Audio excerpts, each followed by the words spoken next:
Sholay film अगस्त 1975 में release हुई और 5 साल तक लगातार मेन थिएटर मिनर्वा में चली। 1980 में उतरी शान पिक्चर को अकोमोडेट करने के लिए, और इस 5 साल में उसने उस समय 15 करोड़ रुपए की कलेक्शन की।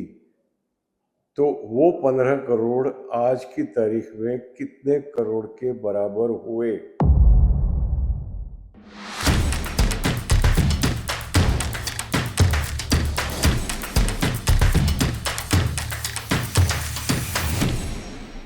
हम बात कर रहे थे कि ज़िंदगी लगातार इवॉल्व हो रही है, लगातार इम्प्रूव हो रही है, लगातार अपने आप को अपग्रेड कर रही है। जो समस्याएं हैं उनका लगातार समाधान करते हुए वो मनुष्यता को नई नई ऊंचाइयों पर लेके जा रही है।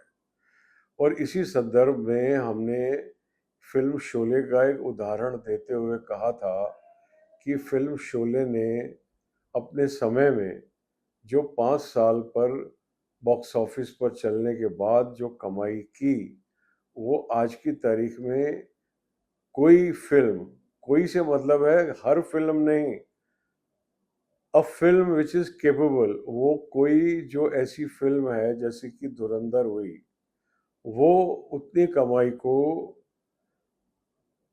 चंद हफ्तों में कर सकती है। और अगर यही रफ्तार रही तो फिर चंद दिनों में, और अगर कभी ऐसा समय आया कि भारत में चाइना की तरह 1 लाख स्क्रीन्स हो गए तो हो सकता है चंद घंटों में कर ले। लेकिन इस उदाहरण से बहुत लोगों को तकलीफ हुई, क्योंकि उनके लिए शोले के प्रति एक सॉफ्ट कॉर्नर है।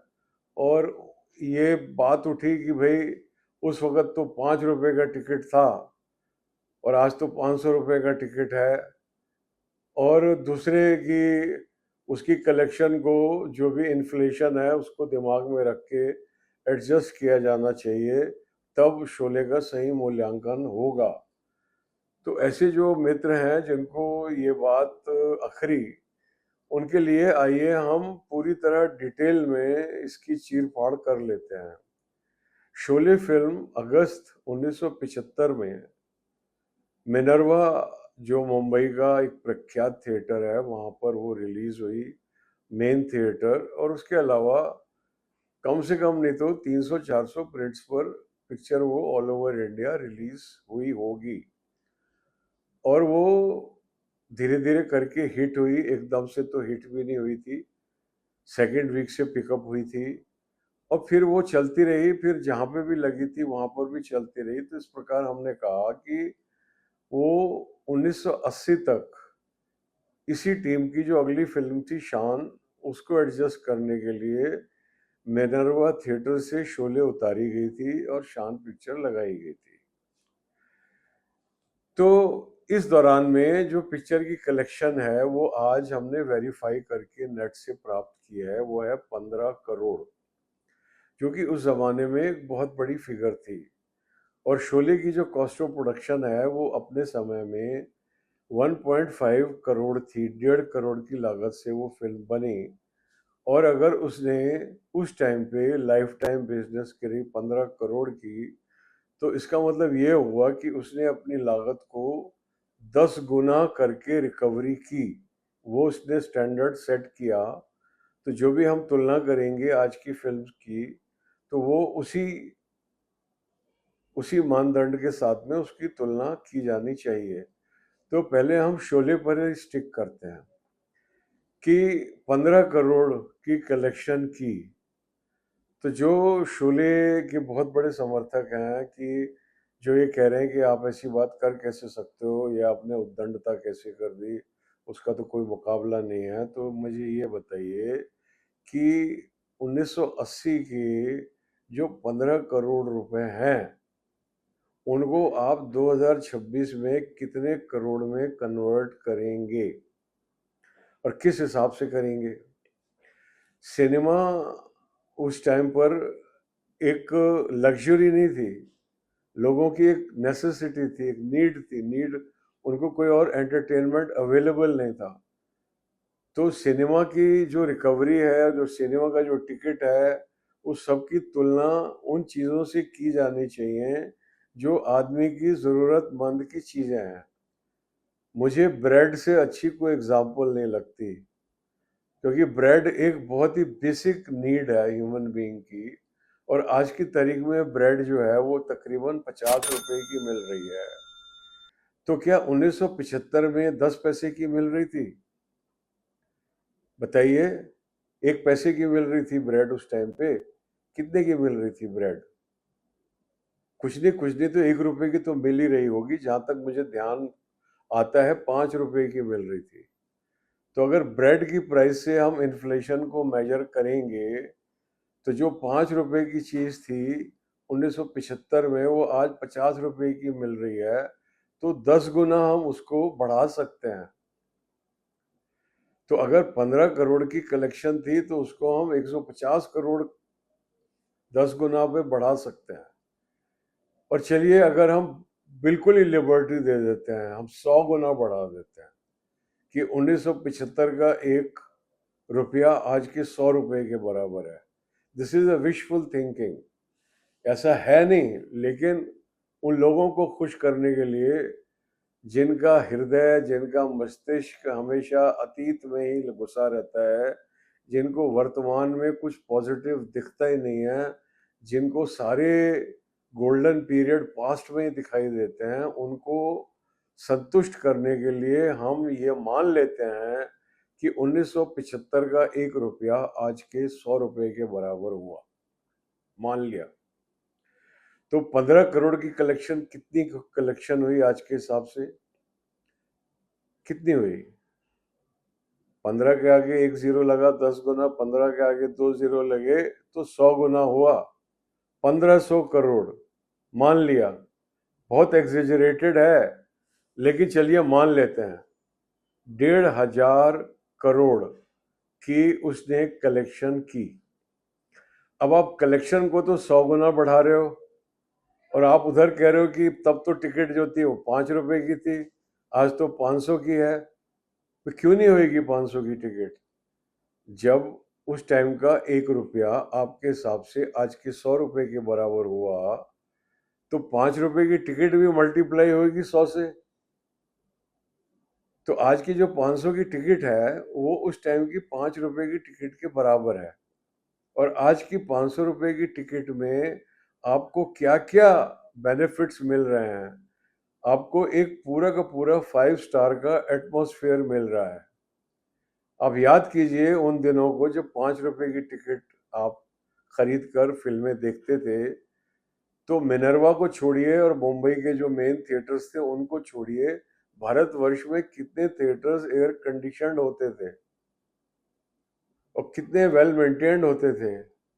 सिनेमा हॉलों में चूहों का भागना दौड़ना छोटे शहरों में बहुत ही आम बात थी। और बाथरूम्स की ऐसी हालत होती थी कि वहां जाकर इंटरवल में आपको जाकर अपने आप को हल्का करना, आपको बहुत साहस की ज़रूरत थी, क्योंकि इतनी वहाँ पर गंदगी होती थी, इतने बैडली मेंटेन्ड होते थे, इतने स्टिंकिंग लूज होते थे। आज की तारीख में आप जाइए मल्टीप्लेक्स के लू के अंदर, is comparable to a 5 star, and the whole environment is compare. कोई इन्फ्लेशन, पूरी 5 रुपए की टिकट खुद 100 से मल्टीप्लाई किया गया है तो 500 का है, जबकि 500 का है भी नहीं। 280, 300 इसमें टिकट आ जाते हैं। लेकिन हम इन लोगों को, जिनके पूरी खुशियां, पूरा स्वर्णिम काल, पूरा का पूरा सतयुग जो है वो अतीत के अंदर है, उन लोगों को ऐसा लगा कि ये शोले का तो अपमान हो गया। तो शोले का तो ना तो हमने कलेक्शन का अपमान किया, चलिए मान लिया कि उसने 1500 करोड़ का कलेक्शन किया और 5 रुपए की टिकट से किया, तो टिकट की तो प्राइस वही की वही रही, क्योंकि आज के 500 उस वक्त के 5 रुपए के बराबर है। और जिन लोगों को पता नहीं है उनको मैं बताना चाहूंगा कि उस वक्त जब वो 5 रुपए का टिकट खरीदते थे, उसमें से 2.5 रुपया सरकार ले जाती थी मनोरंजन कर के रूप में, एंटरटेनमेंट टैक्स वसूलती थी। आज आप जीएसटी पे कर रहे हो, इट्स ओनली 18%. तो more money is coming to the industry today than was coming at that time. 50% of the collection was being taken away by the state governments by way of entertainment tax. और दूसरा ये बताइए कि आप लोगों ने कितने लोगों ने 5 रुपए की टिकट 5 रुपए में खरीद के ये शोले देखी है? उस टाइम पे कभी भी करंट बुकिंग में टिकटें मिलती नहीं थी, लोग ब्लैक में खरीदते थे. आप कहने को तो बोल रहे हो कि 5 रुपए की टिकट होती थी, लेकिन आप खरीदते थे 10 रुपए में, 15 रुपए में, 20 रुपए में. ब्लैक दे के खरीदते थे, उसको आप भूल गए. जो जो सिनेमा हॉल्स की डिप्लोरेबल कंडीशंस थी उनको आप भूल गए. कि जो प्रोजेक्टर के अंदर आर्क लाइट लगाई जाती है उस पे लोग बचत करते थे, प्रोजेक्शनिस्ट पुरानी घिसी पिटी लाइटें चलाते थे. इसके लिए जो डीओपी होता था वो प्रिंट को लाइट बना के भेजता था कि छोटे शहरों में चलेगी, ल्यूमिनोसिटी कम होएगी.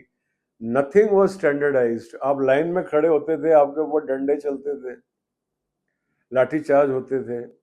क्या स्वागत होता था, क्या सत्कार होता था. तो उस सब को आप भूल जाएंगे. आपको सिर्फ वो याद रहेगी चाइल्डहुड मेमोरी कि नहीं नहीं नहीं, वो तो होली काऊ है, उसको आप इस तरह से कैसे कह सकते हैं. तो आज की तारीख में अगर शोले को 1500 करोड़ की कलेक्शन करनी है तो कितने दिनों में कर लेगी? अभी हाल में धुरंधर पिक्चर ने 4 हफ्ते के अंदर 1500 करोड़ करके कलेक्ट करके दिखाई है. तो जाहिर है कि यार अगर शोले आज के हिसाब से बनी होती तो शोले भी जो 1500 का कलेक्शन करने के लिए मैक्सिमम 4 हफ्ते में कर लेती. 5 साल तो नहीं लगते उसको कलेक्ट करने के लिए. तो जो फॉर हेवन सेक जो बातें अच्छी हो रही हैं उनको हमको स्वीकार लेना चाहिए कि वो बातें अच्छी हैं. हमेशा पास्ट में जाना, नॉस्टैल्जिया की गोद में जाके बैठ जाना और हर बातें रोजी और गोल्डन लगने, ये एक हमारी एक प्रवृत्ति है, ये हमारी एक हैबिट है. जब चीज़ें हो रही होती हैं तब हमें अच्छे नहीं लगती हैं. जब समय बीत जाता है और जब हम उनको याद करते हैं स्मृतियों के रूप में, तो जो भी चीज़ें हमको अच्छी नहीं लग रही थी वो सब विस्मृत हो जाती हैं और जो अच्छी अच्छी बातें हैं सिर्फ वो याद रह जाती हैं और हम सिर्फ उनको याद करते हैं और हमको लगता है कि the past was better than the present. ये बात सिर्फ सिनेमा पे लागू नहीं होती. एक छोटी सी चीज़ है टेलीफोन. सन 75 के अंदर याद कीजिए टेलीफोन के कनेक्शन के लिए आपको कितनी स्ट्रगल करनी पड़ती थी. आप अप्लाई करते थे, कितने साल के बाद आपके घर में टेलीफोन लगता था. और जब टेलीफोन लग जाता था आपके घर में, वो पूरी आपके पड़ोसियों का रिक्वेस्ट नंबर बन जाता था. इतनी मारा मारी थी फोन के लिए.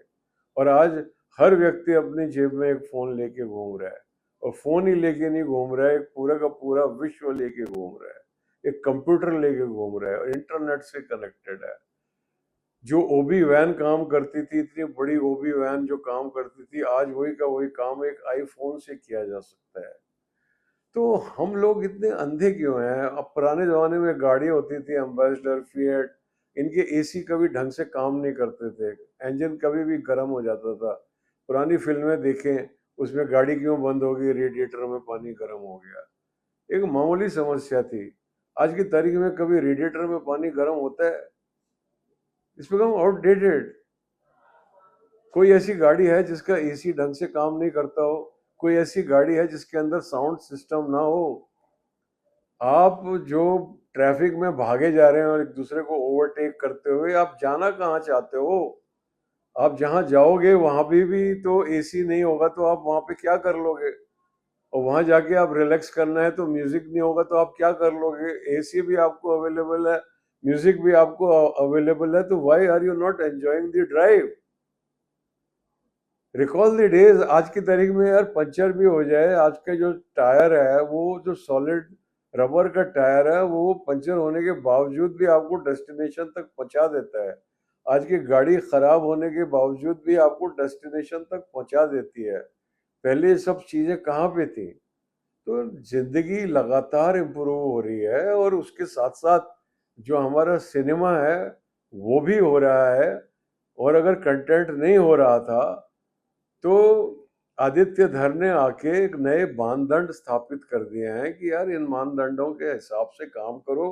जब आपके पास इतनी बढ़िया प्रोजेक्शन फैसिलिटी, जब जो सिनेमा को आज जो मल्टीप्लेक्स है उसका हमको आभारी होना चाहिए कि डायरेक्टर, डीओपी, साउंड रिकॉर्डिस्ट जो मिक्सिंग कर रहा है, वो जिस फिल्म को ओके कर रहा है वो मिक्सिंग थिएटर के अंदर बैठ के, और जो उसकी वो कलर ग्रेडिंग करके वो जो लुक दे रहे हैं पिक्चर को, एज इट इज रिप्रोड्यूस होती है पर्दे के ऊपर, विजुअल डिजाइन भी और साउंड डिजाइन भी।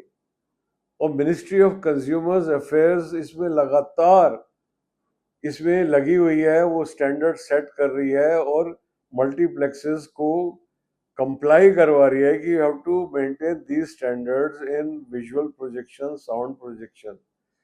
So when we are having such a good time, then why are we not acknowledging Sholay is undoubtedly a great film.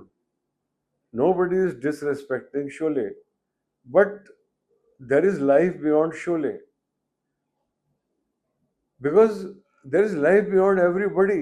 Life is evolving continuously. यार ये जो कॉन्सेप्ट है डोम्स डे का, आखिरत का, ये सब पता नहीं यार, ये तो लाइफ अभी तो क्रिएशन क्रिएट ही नहीं हुई है। ये बोलते हैं गॉड क्रिएटेड, पास्ट टेंस में, कभी क्रिएशन तो अभी पूरी हुई भी नहीं है, अभी तो इवॉल्व भी करे जा रही है, तो अभी क्रिएशन खत्म कहाँ हुई है। तो let us enjoy this process of creation. And coming back to the latest release, जो प्रियदर्शन जी और अक्षय कुमार जी की फिल्म भूत बंगला रिलीज हुई है, वो मंडे को उसने 6.25 करोड़ की कलेक्शन की है, और उसको मिला के उसकी जो टोटल इंडिया में कलेक्शन है वो हुई है तकरीबन 65 crore. Friday, Saturday, Sunday, Monday, अब बचा है ट्यूसडे, वेडनेसडे, थर्सडे। अब इन 3 दिनों में क्या ये 35 करोड़ कलेक्ट करके 100 करोड़ क्लब में एंटर करेगी इंडिया में, या जैसे इसको अभी से हाइप किया जा रहा है कि इसकी वर्ल्ड वाइड कलेक्शन ने 100 करोड़ कलेक्ट कर लिए हैं, उसी हाइप के सहारे ये फिल्म चलेगी। चलिए देखते हैं क्या होता है।